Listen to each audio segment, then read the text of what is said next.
성부와 성자와 성령의 이름으로 아멘.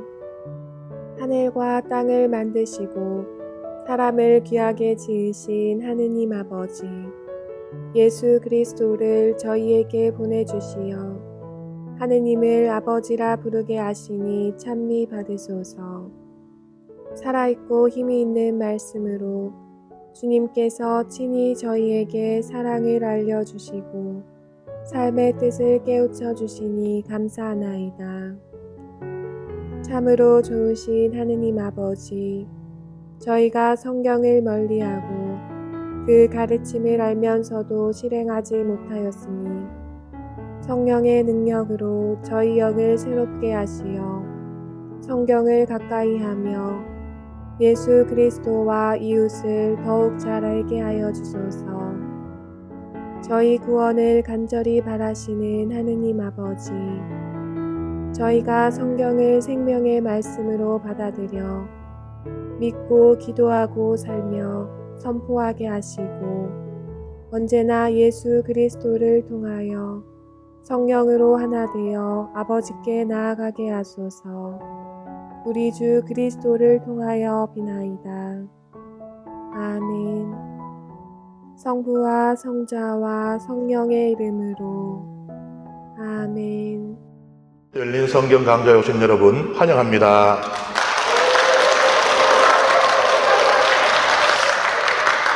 네, 오늘 이 비가 주적주적 아주 봄비가 잘 내립니다.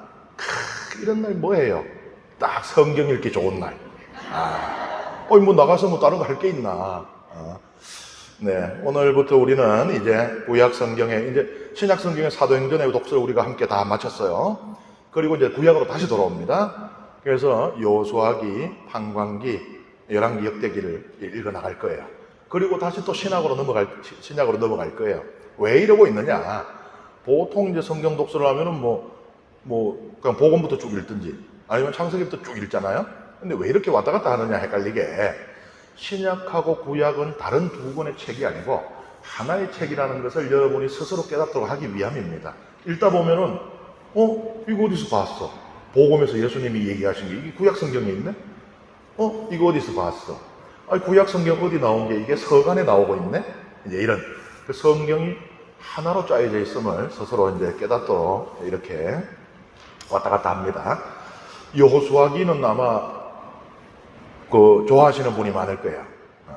첫 번째 이유, 재밌다. 읽기가 쉽다. 그래서 성경 통독했다가 왜 실패한 경험 있는 분들 많을 거예요. 그래 나도 신단대 성경 한번 통독 쫙 해보자. 혹은 본당 신부님이 수녀님이 하자니까 한번 해보자 했지만 중간에 탈락한 경험이 많을 겁니다. 그렇지만은 탈락한 분들도 어디에서 탈락하느냐? 적어도 여호수아기 판관기를 읽고 탈락해요. 그거까지는 재밌거든. 그래서 여호수아기는 아마 많은 분들이 읽어보셨을 건데 사실 여호수아기는 굉장히 흥미진진하죠.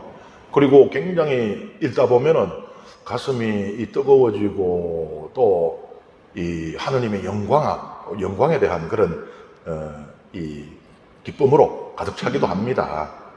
그런데 우리가 외면하고 싶어도 외면할 수 없는 그런 부분들도 있어요. 보면은 하느님이 이렇게 잔인하셔도 되나 하는 그런 장면들도 있고 또 이게 도대체 무슨 소리야 이게 좀 이해하기 어려운 그런 부분들도 있고 그래서 우리가 여호수아기를 함께 읽어나가면서 그러한 우리가 좀 이렇게 회피하고 싶었던 그런 부분들도 어떤 의미가 있어서 이 거룩한 말씀 안에 들어있는지 한번 살펴봅니다. 먼저 이제 여기 보면은 제가 제목을 하나 붙여놨는데 여호수아기의 그 부제라고 볼 수 있죠. 하느님의 약속과 실현. 하느님의 약속, 무슨 약속? 땅에 대한 약속. 이미 아브라함에게 하신 네 후손들을 하늘의 별처럼 바다의 모래처럼 많게 하고 땅을 주리라. 그 땅에 대한 약속. 그 약속이 이제 실현되는 거죠. 땅을 잃고 이집트에서 노예 생활을 했었잖아요.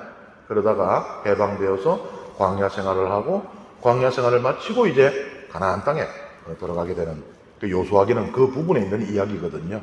그래서 하느님의 땅에 대한 약속과 시련이라는 것이 부제로 들어 있습니다. 먼저 책 이름을 함께 보면은 여호수아기잖아요.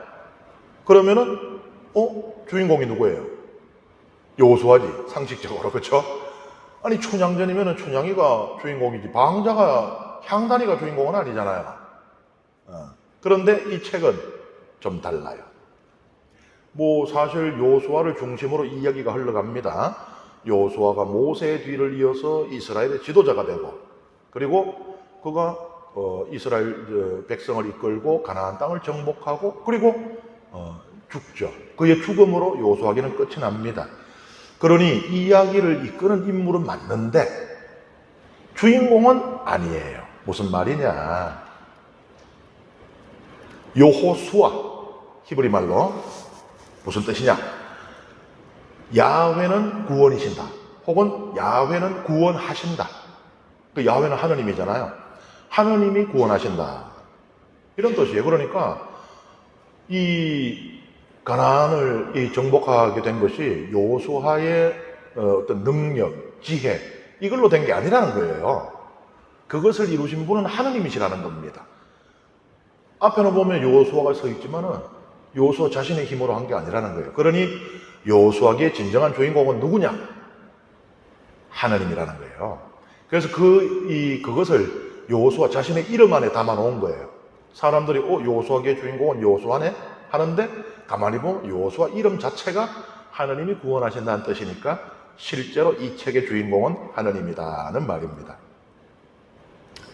이 책은 우리 교회에서 전통적으로 아주 주의 깊게 들여다봤거든요. 신약 성경도 이 여호수아기를 중요하게 여겼고, 또 우리 교회에 보면 교부들이라고 계십니다. 지금은 이제 예를 들어서 공의회를 연다 이러면은 공의회에 참석한 주교님들을 이제 우리가 공의회 주교, 교부 이렇게 이제 부르고 하는데, 한 7세기까지의 교회의 스승들, 그 교회 아버지라고 교부라고 하는데, 교회의 중요한 가르침을 확정짓고 했던 그런 분들을 교부들이라고 부르는데, 이 교부들, 그리고 신약 성경은 여호수아기가 그냥 옛날에 한 번 있었던 이야기가 아니고 뭔가를, 미래에 일어날 뭔가를 보여주는 책이다라고 봤습니다. 여호수아가요, 본래 이름이 따로 있어요. 호세아입니다. 호세아인데 모세가 여호수아로 바꿔줬다는 거예요. 이게 전성이거든요. 여호수아를 신약 성경에 와서 읽으면 뭐가 되느냐? 예수가 돼요. 구약의 여호수아가 신약식으로 읽으면 예수가 됩니다. 그러니 구약 성경의 여호수아는 신약 성경에 예수님을 미리 보여준다 이거예요. 여호수아가 이집트의 종살이 하던 백성을 이끌어서 적과 꿀이 흐르는 땅으로 이끌었죠. 낙원으로. 예수님은 죄의 종살이 하고 있는 우리를 하느님 나라로 이끄시는 분이잖아요. 그걸 미리 보여줬다 이거예요. 그리고 여호수아가 백성들을 이끌고 이 가나안 땅에 들어가기 위해서는 요르단강을 건너야 돼요. 요르단강 건너는 거, 요르단강에서 무슨 일이 일어났어요? 첫 번째로 우리가 알고 있는 세례. 그러니까 요르단강을 걷는 것은 세례를 미리 보여주는 것이다. 이렇게 또 해석을 했습니다. 그리고 모세는 율법을 상징하잖아요. 시나이산에서 하나님으로부터 율법을 받았으니까. 근데 여호수아는 그 모세를 대신한다. 그래서 여호수아는 예수님이라고 그랬잖아요. 복음이 율법을 대신할 것을 미리 보여줬다. 또 이렇게도 해석을 했습니다. 그 다음에 여호수아가 가나안 땅에 들어가서 첫 번째로 함락시킨 성이 예리코 성이거든요. 예리코 성이 무너졌어요. 이것은 사탄이 예수님의 권세 앞에 무너질 것을 미리 보여준다. 이렇게 해석을 했어요. 그 다음에 예리코 성이 함락될 때 그 성에 있던 이 이방인, 모압 여인 라합은 살아남잖아요. 그리고 하나님의 백성이 됩니다. 이것은 유다인뿐만 아니고 우리 한국 사람까지 포함한 온 세상 모든 사람이 다 하느님의 자녀가 될 것을 미리 보여줬다. 이제 이렇게 해석을 했습니다. 이거 봐요. 신약과 구약을 연결 짓는 게 우리 교회의 전통이라니까요. 제가 왜 그냥 똑바로 그냥 창세기부터 쭉쭉쭉쭉 읽어나가지 왜 정신사납게 신약 구약 왔다 갔다 하냐고. 이거 우리 교회의 방식이에요. 이게 전통적인 방식. 2000년 된 전통입니다. 그 다음에 여호수아기의 이 책의 분류. 성경은 한 권의 책이지만 그 안에는 여러 범주로 이렇게 분류가 되어 있죠. 뭐 오경, 예언서, 뭐 지혜문화, 복음, 뭐 신경, 행전, 서간 뭐 이런 식으로 이렇게 묵지로 뭐 이렇게 분류가 되어 있잖아요. 그러면은 여호수아기는 어떤 책으로 분류가 되느냐? 역사서라는 이 분류 안에 들어갑니다. 이거 뭐 역사의 기록이다. 일반적으로 이제 이런 의미로 먼저 이해를 할 수가 있어요. 그렇게 단순하진 않지만 이 역사서는 또 세 가지로 구분이 됩니다. 여기 보면은 먼저 나오는 게 전기 예언서. 그러니까 역사서인데 역사서 안에 전기 예언서가 있는 거예요. 요거는 신명기계 역사서라고도 부르는데요. 아니 역사서라 그랬는데 왜 갑자기 예언서라 그랬느냐 물음을 던질 수 있겠죠. 그러니까 전기 역사서 하든지 큰 제목이 역사서인데 밑에 제목은 왜 예언서냐 이럴 수 있잖아요. 왜 그러냐, 이 전기 예언서에 들어있는 여호수아기, 판관기 그리고 사무엘기 한 절반 정도가 여기 들어가는데 거기 보면은 예언자들의 이야기가 아주 두드러지게 드러나요.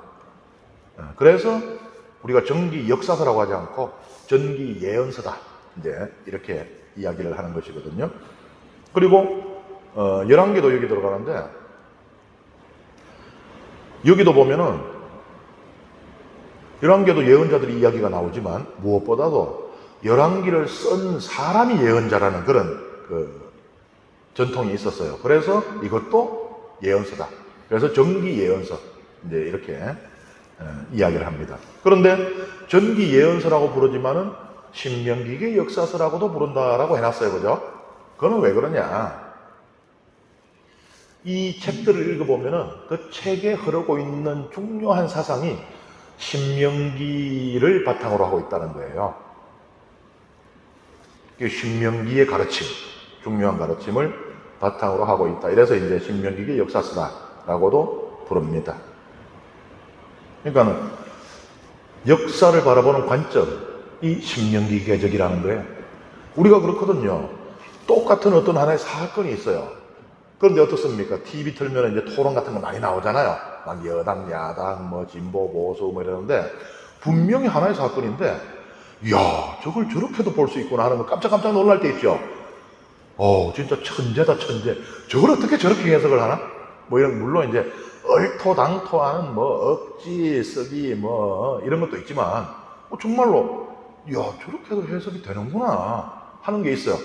바라보는 관점이 다르니까 그런 겁니다. 역사를 신명기의 관점으로 바라보고 있다라고 해서 신명기의 역사다라고 하거든요. 보면은 이스라엘은 본디 하나의 나라였죠. 그러다가 솔로몬 임금이 죽은 뒤에 나라가 둘로 쪼개집니다. 남쪽에 있는 나라는 유다라고 부르고 북쪽에 있는 나라는 대부분의 이스라엘 지파가 거기 속했기 때문에 이스라엘 이름을 그대로 가져가요. 그래서 북이스라엘 왕국, 남유다 왕국이 되거든요. 그러다가 북쪽에 있는 이스라엘 왕국이 먼저 멸망해요. 기원전 722년에 멸망합니다. 그리고 나서 나중에 남쪽에 있는 유다 왕국도 멸망해요. 기원전 587년에 멸망합니다. 그리고 나서 바빌론의 유배를 끌려가죠. 그러다가 이제 바빌론이 페르시아에 의해서 멸망하고 페르시아의 황제 키루스가 포로로 끌려왔는 유다인들 고향으로 다 가거라 해서 유배에서 귀환을 합니다. 이게 기원전 538년이에요. 요게 우리가 알고 있는 그 이스라엘의 간략한 역사죠. 신명기계 역사서는 그러니까 지금 여기에 속해 있는 이 책들, 이거는 언제 써여졌느냐? 유배급 무렵에 써여지기 시작을 하고 편집됩니다. 여기에서 신명기계의 목적이 뭐냐? 이 풀리지 않는 문제가 하나 있는 거예요. 아니, 하느님이 제일 센 신이라면서요. 하느님이 대장이라면서요. 그런데 왜 하느님의 백성인 우리가 멸망하고 남의 나라에 포로로 끌려갔느냐? 여러분들이 지금 나라가 망하고 포로로 끌려가거나 식민지가 됐다고 생각해봐요. 하느님 믿고 있는 백성인데. 그러면 어떤 의문을 던지겠어요? 첫 번째, 야, 우리 이거 사기당한 거 아니야? 하느님이라는 신은 실제로 없는 거 아니야? 그 없는 헛개비인데 우리가 있는 줄 알고 생겼던 거 아니야? 그래서 우리가 이 망할 때도 망하고 내 자식이 탄광에 끌려가고 내 딸이 끌려가서 처참한 일을 당하는데도 아무것도 못 해주는 거 아니야? 하느님이라는 신은 없는 거 아니야? 이런 의문 던질 수 있겠죠. 두 번째, 하느님은 있긴 있는데 힘이 약한 거 아니야 이거? 민족마다 신이 다 있었잖아요. 바빌론은 마르둑이라고 하는 신이 주신이었거든요. 야, 하나님이 마르둑한테 진 거 아니야? 마르둑이 더 센 거 아니야? 야, 그러면 우리 이거 잘못 골랐다, 야. 제일 센 신을 믿었어야지. 형편없는 신을 믿어가지고 이게 뭔 꼴이냐. 뭐 여러 가지 의문들이 나올 거 아니에요. 도대체 왜 이런 일이 벌어졌냐? 여기에 대해서 답을 주기 위한 것이 이 신명기계 역사서의 중심 목적입니다. 하느님과 계약을 맺은 백성이다 이거예요. 이스라엘 백성은. 그리고 그 계약에 충실해야 할 의무가 있었습니다. 그런데 이스라엘 백성은 그러지 않았죠. 하느님께서 시키는 것은 다 안 했어요. 그렇게 촘촘하게 하나님의 가르침을 다 어기기도 쉽지 않은데, 진짜 성경 읽어보면은 그렇잖아요. 기가 막힐 정도로, 야, 이렇게까지 한다고 싶을 정도로, 아유, 참, 성경 읽으면서 쩌쩌쩌쩌 할 때 있잖아요. 좀 적당히 하지, 애지가히 해야지.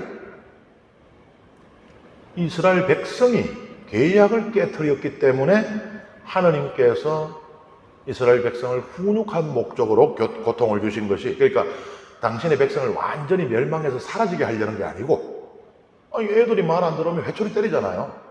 이게 훈육의 목적으로 주어진 고통이다. 이거를 그러니까 신명기가 역사를 바라보는 관점은 그겁니다. 이거는 하느님이 안 계시기 때문도 아니고 하느님이 힘없는 신이기 때문도 아니고 우리가 하느님께 충실하지 않았기 때문에 이런 일들이 벌어졌다. 그러니 어떻겠어요? 신명기계 역사서를 읽으면은 뭐 아름답고 영광스럽고 거룩하고 이런 이야기들이 꽉 차 있겠어요? 아니면은 거기 보면은 인간의 뭐 배신, 탈선 뭐 이런 이야기들이 많이 들어있겠어요? 후자가 많이 들어있겠죠? 그렇잖아요. 앞에 것만 싹 들어있으면은 이스라엘 백성은 하나님께 충실했단 말이 되는데 그러면은 이 나라가 망하고 포로로 끌려가는 게 설명이 안 되잖아요. 그러니까는 이 신명기계 역사서, 여러분들도 이제 요걸 머릿속에 넣어놓으면은 이 성경의 역사서를 쭉 읽다 보면은 이거는 신명기계 역사서다. 아주 악한 임금이 나오는구나. 아주 타락한 지도자들이 나오는구나 하면은 이거는 신명기계 역사서예요. 요 모양 욕거리하니까 나라가 망했지 이 소리를 하고 있는 거거든요. 그러니까 분류가 쉬워지죠. 그 다음에 제가 역사서는 그 밑에 또 세 종류가 있다고 그랬어요. 정기 예언서 혹은 신명기계 역사서가 있고, 두 번째는 뭐냐? 역대기계 역사서가 있어요. 역대기계 역사서에는 당연히 역대기가 들어가요. 그러니까 앞에 있는 책들 보면 왜 여호수아기, 판관기, 사무엘기, 열왕기 뭐 이래 있는데 그거를 신명기계 역사서라고 하는 거는 신명기가 중요하다 소리고, 이거를 지금 역대기계 역사서라고 하는 거는 역대기, 에스라기, 느헤미야기 이렇게 들어있지만은 역대기가 중요하다는 거예요. 역대기가 역사를 보는 관점은 어떠하냐? 그러니까 신명기는 말하자면은 이 이스라엘의 멸망에 대한 이 답을 주는 것이고, 이 역대기계는 이제 조금 더 어떻게 보면은 미래지향적이라고 또 볼 수 있는데, 이제 유배수 돌아오고 이제 새로운 삶을 시작해야 되잖아요. 그러면 이전처럼 그런 일을 또 하면 안 되겠죠. 그럼 또 더 큰 고통이 오겠죠. 그래서 이제 이스라엘 백성은 성전과 율법 중심의 삶을 살아가야 한다. 그래야 복을 받고 번영하리라. 이걸 이제 얘기하는 게 중심 목적이거든요. 그래서 여기 보면은 성전과 율법 중심이니까 누가 강조되는가 하면은 사제 레위인들이 강조되는 거예요. 그들이 성전에 봉사하는 직파잖아요. 그러니까 그들의 일이 곧 성전의 일이 되는 것이고, 또 율법도 예수님 시대에는 뭐 사제들은 성전에서 제사 드리고 율법학자 바리사이들이 율법을 가르쳤지만은 이때는 지금 율법학자 바리사이가 없어요. 그러니 사제들이 율법도 가르쳤어요. 이 둘이가 하나였던 겁니다. 예, 이때 이제 있어진 때는 그러니까 성전을 재건하던 때예요. 성전을 재건하던 때 이런 가르침을 주는 것은 아주 중요한 이유가 있어요. 이스라엘 백성이 기원전 538년에 포로에서 풀려나고 유다로 돌아오게 됐죠. 그럼 돌아와서 제일 먼저 해야 되는 게 뭐예요? 당연히 부서진 성전을 재건하는 겁니다. 그런데 어땠을 것 같아요? 오자마자 막 영착, 보통 고대인들에게 있어서는요, 이 신전이, 이 성소가 가장 중요했어요. 그래서 이제 고대 아주 그 선사시대, 그러니까 기원전 한 8,000년, 이때 유적도 보면요, 기가 막혀요. 기원전 8,000년이면 어떻게 했어요? 집이라고 말할 수도 없는 거예요. 그죠? 그냥 대충 동굴에 그냥 몸 눕히고 이러는 거 아니에요? 그런데 재밌는 게 그 중심에는 번듯한 성소가 있어요. 아니, 저 집에 비가 줄줄줄줄 새고 그냥 우풍 때문에 그냥 옛날에 우리 집들 그랬잖아요. 대체로 겨울에 누워있으면은 방바닥은 절절 끓는데 코앞으로 찬바람이 실실 지나가잖아요. 뭐 보통 한방 쓰고 이랬던지, 저는 또 이제 이 맞이 입고 이래갖고 제일 끝에서 잤는데 문가에 그냥 바람이 살살 아주 그냥 그랬는데, 그런데 중앙의 신전은 번듯하게, 그것도 저 고대에 어떻게 저런 건축 기술이 있었지 싶었을 정도로 기둥을 높게 쌓아가지고 원형 건축물을 만든다든지, 예를 들면 튀르키예 남부에 있는 퀘베크리 테페 이런 유적들 보면은 정말 이건 비슷하다 이럴 정도예요. 그런데 그 주변에 있는 사람들이 거주지 유적들을 보면은 이게 짐승 축사인지 이게 사람 집인지 보통 그렇거든요. 고대에서 가장 중요한 거는 신이니까, 생사가 다 신에게 달려 있으니까. 그러면 우리가 상식적으로 생각하면 당연히 유배에서 돌아왔으면 제일 먼저 한 게 우리 집 쓰러진 집 담벼락 세우고 이런 것보다도 전부 달게 들어가 성전 재건했을 것 같잖아요. 근데 어떻게 된 일이? 성전 재건을 20년 동안이나 안 해요. 왜 그러겠어요? 이유가 있습니다. 유다 내에 갈등이 심각하게 발생을 하는 거예요. 먼저요, 왕정을 지지하는 사람, 그러니까 우리 다시 다윗 임금의 그 왕정을 복고해가지고 왕이 다스리는 나라로 하자 하는 사람들이 있고, 신정을 지지하는 사람들이 있어요. 우리 왜 망했는지 모르나? 전부 악한 임금들 때문에 망한 거 아이가? 근데 뭔 왕을 또 세운다고? 그만 우리는 이제 하나님의 통치를 받자, 직접 받자. 이렇게 갈등이 있었어요. 그러니까 하나로 똘똘 뭉쳐도 이루기 힘든 대역사가 이 성전 재건인데, 백성들 안에 이 분열과 갈등이 일어나니까 당연히 성전 재건이 안 되는 건데, 첫 번째 갈등, 왕정 지지자들과 신정 지지자들 사이의 갈등. 그리고요, 왕정 지지자는 그만 하나였냐? 안 그래요. 왕정 지지자도 또 패가 갈렸는데, 하나는 우리는 당연히 다윗 왕조의 통치를 받아야지. 다윗 후손 중에 괜찮은 사람 찾아가지고 임금 만들자 하는 사람들이 있었고요. 다른 사람들이 있었어요.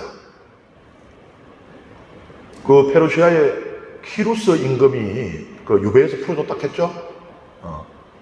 키루스는 그것뿐만 아니고 이 유다 땅의 재건을 도왔고, 또 성전을 재건하라고 자기 그 왕실 창고에 있는 보물까지 틀어가지고 보내줬어요. 그래서 키루스가 메시아로 불립니다. 사람들이 그런 생각을 하게 된 거예요. 우리나라 다 말아먹었는 그런 형편없는 다윗 후손 임금들 보다가 그냥 페르시아 임금을 우리 임금으로 생각하고만 그럼 섬기자. 왕정을 지진데 이게 다윗 왕정이 아니고 페르시아 왕정 지진 거예요, 이게. 이 사람들 사이에 또 갈등이 생겨요. 야, 그래도 우리가 신토불이라고 우리 피를 같이 나눈 임금을 해야지 하는 사람들하고, 야, 그 피 믿고 있다가 쫄딱 망한 거 잊었어? 이제 이래되는 사람들. 그리고 이제 신정지지가 있다고 그랬잖아요. 하느님이 직접 받자. 뭐 다윗 후손이건 뭐 페르시아 임금이건 다 싫다. 이 신정지지자들도 또 두 부류로 나뉘었어요. 하느님의 통치를 받는데 우리가 뭐 하느님 목소리를 그냥 뭐 아예 하느님 알았습니다 바로 듣고 할 수 있는 게 아니잖아요. 반드시 어떤 중재가 있어야 통치를 받을 수 있잖아요. 이 중재자를 누구로 보느냐를 가지고 이제 이 패가 갈린 건데, 첫 번째는 당연히 대사제. 그렇죠? 신의 대리자라고 할 수 있는 대사제. 그래서 대사제가 하느님의 이 계시를 받아서, 하느님의 말씀을 받아서 우리에게 전해주는, 그래서 우리 이 나라를 이 통치하는 그런 국가로 가자 하는 사람들이 있었고요. 그 다음에 야, 사제들은 뭐 다르냐? 우리 역사를 봐라. 임금들만 악했냐? 사제들은 더하면 더했다. 나 사제 못 믿어 이제. 그 사람들은 그냥 이제 말하자면 성소가 아니고 직업이야. 아유, 우리 사제들을 이 직업이라고 어디 가면 꼭 관공서 가면은 직업란에 써서 이러는데 솔직히 쓰기 싫어요. 기분 나빠가지고. 나는 먹고 살 게 없어가지고 난 직업으로 신부생활 한 적이 하나도 없는데 직업이라 그러니까.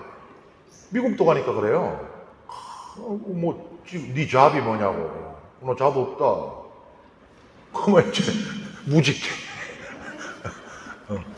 근데 야, 그래도 유럽 가니까 역시 근본이 있어. 그리스도교 유럽. 독일 같은 경우는 단어를 따로 써요. 직업하고 이 성소, 소명, 우리 이거를 베루풍이라고 단어를 따로 써요. 역시 배운 사람들이지. 이 못 배운 이 근본 없는 사람들이 말이야. 그래, 직업난 천주교 신부. 난 직업 생활하는 거 아닌데요. 그래서 어쨌든 근데 이 구약시대에 보면은 정말 직업처럼 이 사제들이 그랬는 거예요. 그러니까는 아유, 싫어. 저 사제들 밑에서 나는 그 통치받기 싫어 하는 거예요.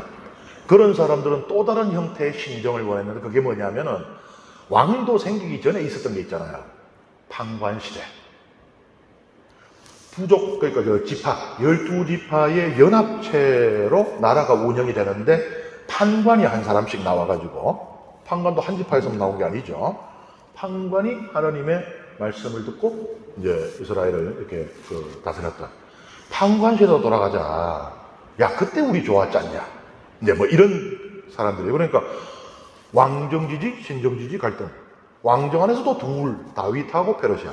이 신정에서 사제하고 판관시대. 그러니까는 그냥 4분 5일이 된 거예요. 그러니 어떻게 이 마음을 하나로 모아서 성전 재건을 하겠어요? 그러니까 20년 동안 이 돌 하나를 못 올리게 된 거예요. 근데 그것만 있냐? 아이고, 그것만 해도 진짜 기가 막힌데 또 있어요. 아니, 유다, 바빌론 포로로 끌려갔다가 돌아온 사람들 있잖아요. 이 사람들 어때요?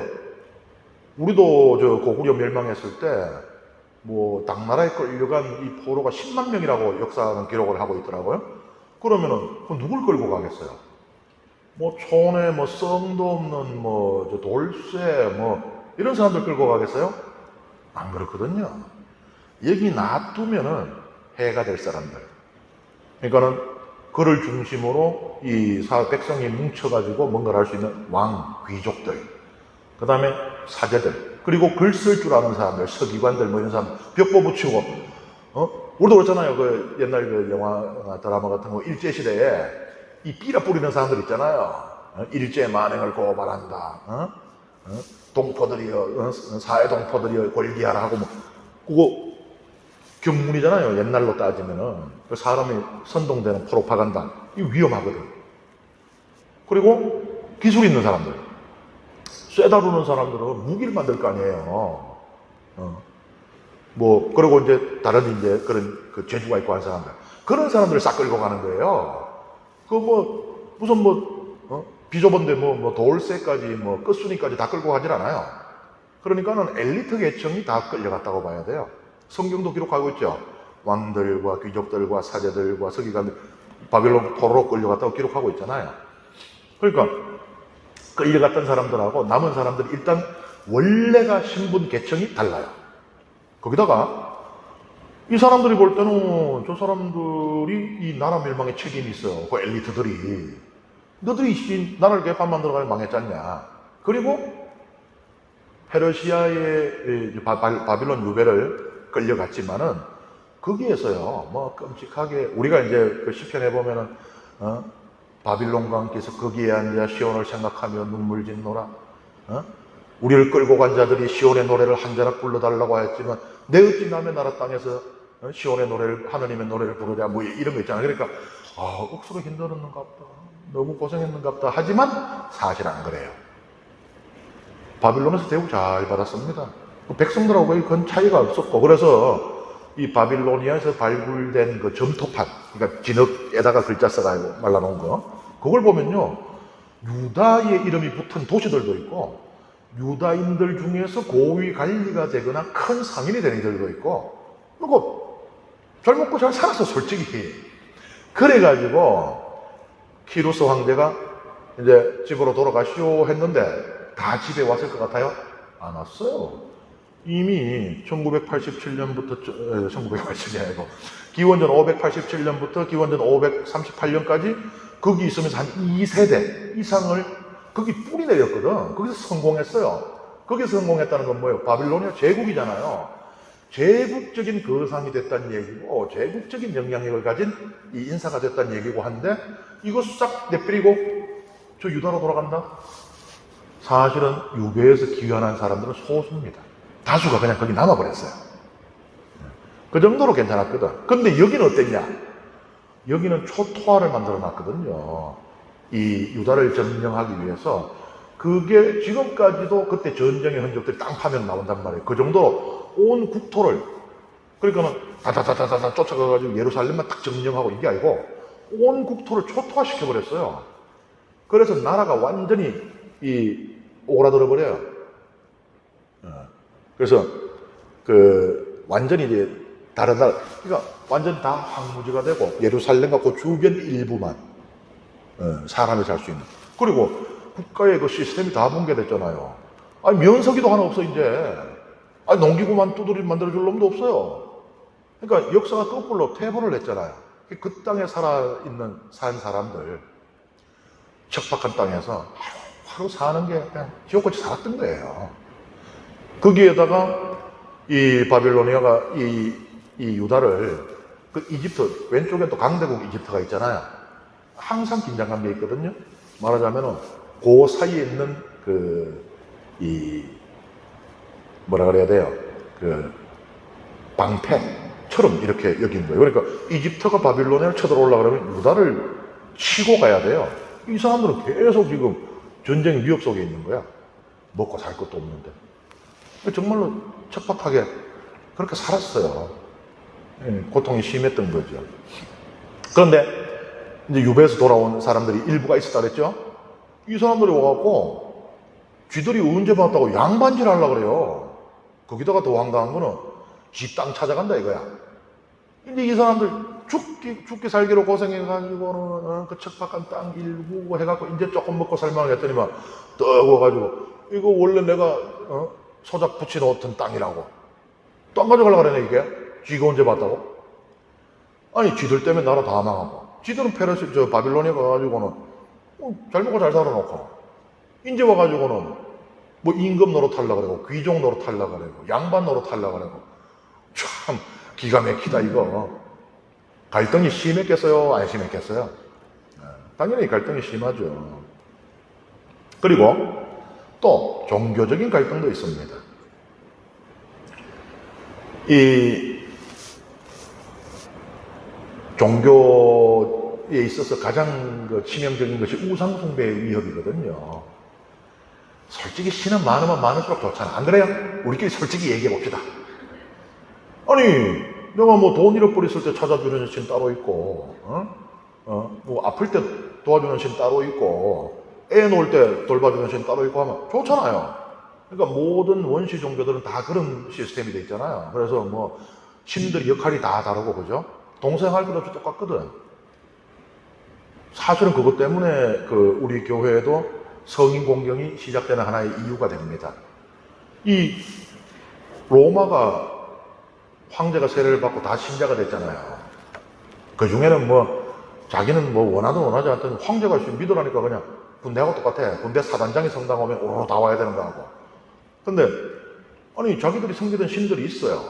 근데 이제 그거 싹 없애고 하나님만 섬기라는데 이게 매력이 별로거든. 그래 어떻게 해요? 주일에는 성당 가고 성당 갔다 오면은 집에는 온갖 신상들 숨겨놓고 이거 빌고 저거 빌고 기가 막히거든 이게. 근데 뭐 그걸 갖다가 우상 숭배하다가 걸리면 감옥에 가둔다라든지 뭐 이래갖고 될 일이 아니거든요. 이게 마음이 움직여야 되는 거지 어거지로 이게 한다고 됩니까? 암브로시오 성인이 그러면은 그들이 원하는 것을 주자. 뭘로 줘요? 하느님을 갖다 이래저래 할 수는 없잖아요. 우리 성인들 있잖아. 그러면 어떤 성인은 잃어버린 물건 찾아주고, 어떤 성인은 치유를 도와주는 의사들의 수호성인이고, 어떤 성인은 신혼부부의 성인이고, 그거 봐요. 온갖 신들이 하던 역할을 다 성인들한테 준 거야, 이게. 성인 공경이. 그러니까는 사람들이 이제 굳이 집에 가서 숨어가지고 온갖 신상이고 안 빌어도 돼요. 성당에 오가 당당하게 성인한테 빌면 되거든. 이제 이렇게 이루어져요. 그러니까 뭐예요? 이 백성들은 사실 그러한 유혹에 쉽게 넘어간다는 거예요. 그게 어떻게 보면은 자연스럽다고 볼 수 있습니다. 그래서 종교 지도자들이 계속 그들을 올바른 신앙으로, 순수한 신앙으로 이끌고 해야 되는 것이거든요. 이스라엘에서 왕 임무 중에 제일 중요한 게 그거예요. 그래서 왕은 거들먹거리고 백성들 핍박하라고 있는 게 아니고 백성들을 올바른 신앙의 길로 하느님께로 인도하도록. 그래서 십계명이 있잖아요. 십계명이 사본이 두 개인 거예요. 하나는 어디 있습니까?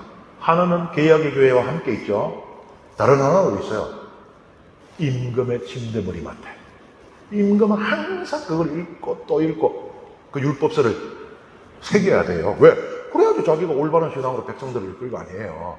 율법이, 그러니까 임금이 백성을 다스리는 것이 아니고 율법이 다스리는 거예요. 그게 임금이라고 하는 하나의 인격을 통해서 이루어지는 일이라는 거거든요. 임금이 그런 거거든요. 근데 유배시대 유다에는요 없잖아요.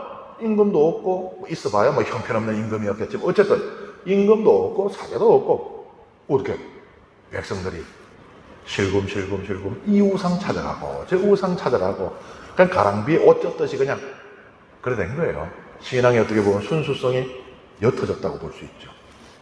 그런데 이 바빌론 유배를 갔던 사람들은 이 신앙이 정화되어서 돌아온 거예요. 아까 얘기했잖아요. 시편에 기도를 얘기했잖아요.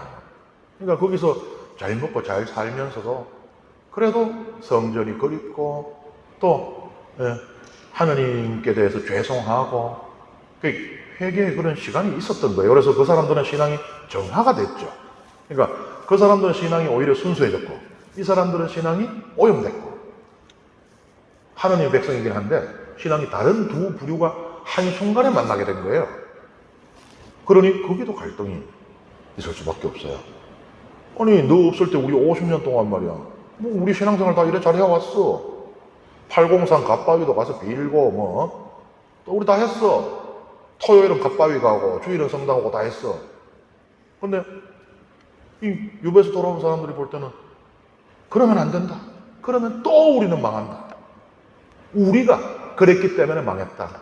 니들이 이제는 그러려고 하느냐. 갈등이 생긴 거죠. 그 다음에 신흥 세력이 생겨났거든요.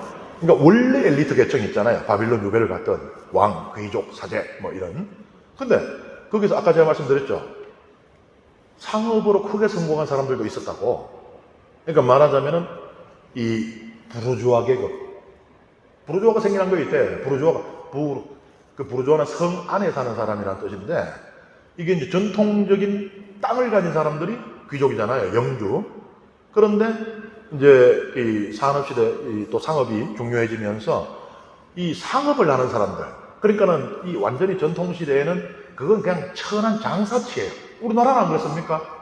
사, 농, 공, 상 하면 끝에 있네, 상이.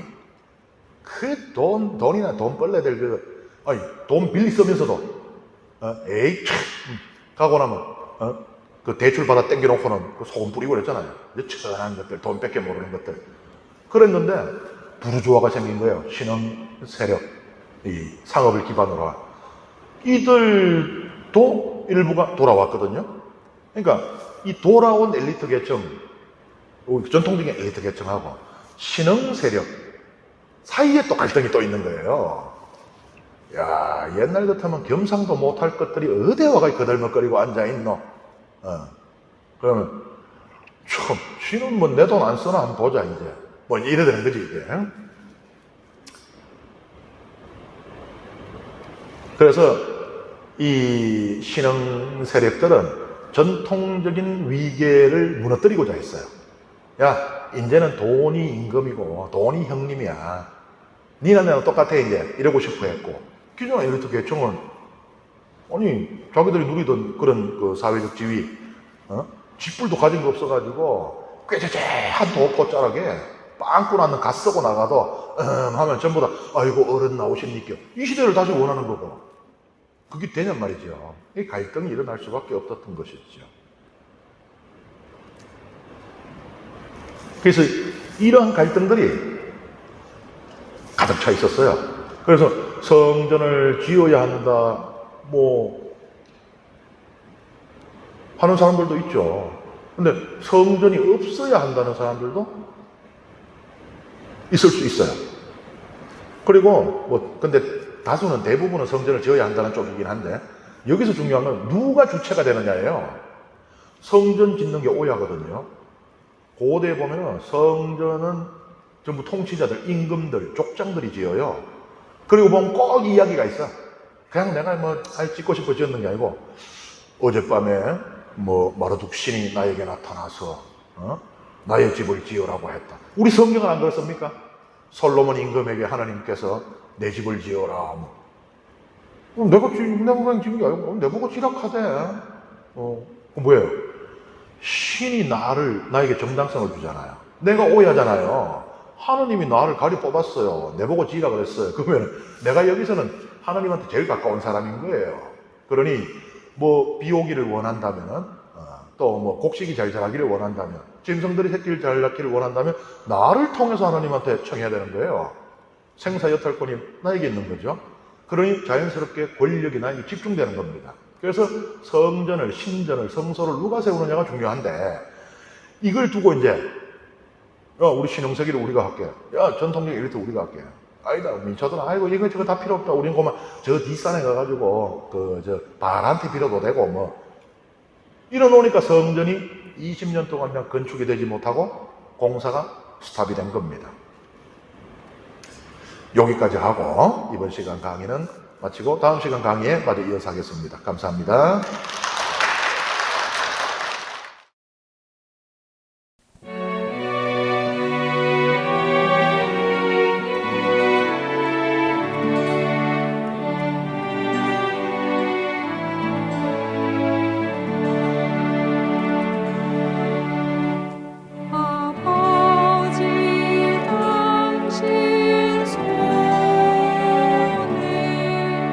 내 영혼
성부와 성자와 성령의 이름으로 아멘.